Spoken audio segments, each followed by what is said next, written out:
Shalom and welcome to 2 Minutes of Torah. This year is entitled Plata on Shabbat. Can I reheat food on Shabbat? So in Daf Yomi, we discussed the halachas of a Plata in the first year in Plata, and Daf Lamed Zayin talks about the issues involved in leaving food Erev Shabbat.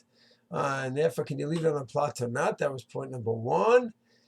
And the second question is returning food on Shabbat. That's all part of the whole world of the Plata. So this is on Lamed Tet Aleph, talks about it, cooking food on Shabbat in the Daf Yomi. So there's two issues. Before Shabbat, as we discussed, leaving food on an open flame is one discussion.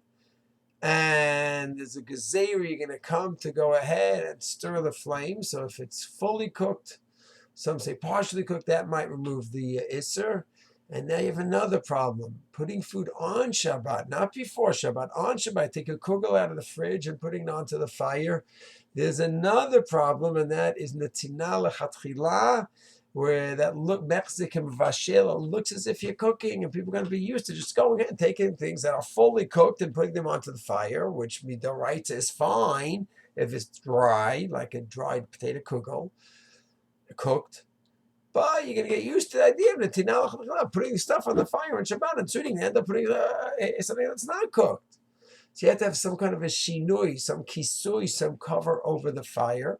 So you're not doing the normal type of netina l'chatchila, putting on the fire. So does a plata work for that or not is a big question. Ravad Yosef says, yes, it's not the normal way. Don't cook on that. You just heat things up. There's not a cooking element, unless it's like one of those burners that people have that they really cook on. This is the coils are covered. It's not the normal way. It's just a warming tray. It's not a cooking tray. Ravad is fine with that.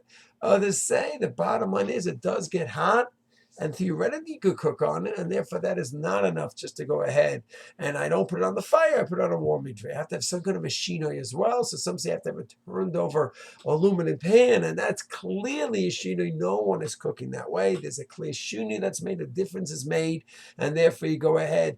You have the plata, the hot tray with a turned over aluminum, and that's the shinoi, the difference that we are looking for to remove the problem of Mexican Russian of appearing like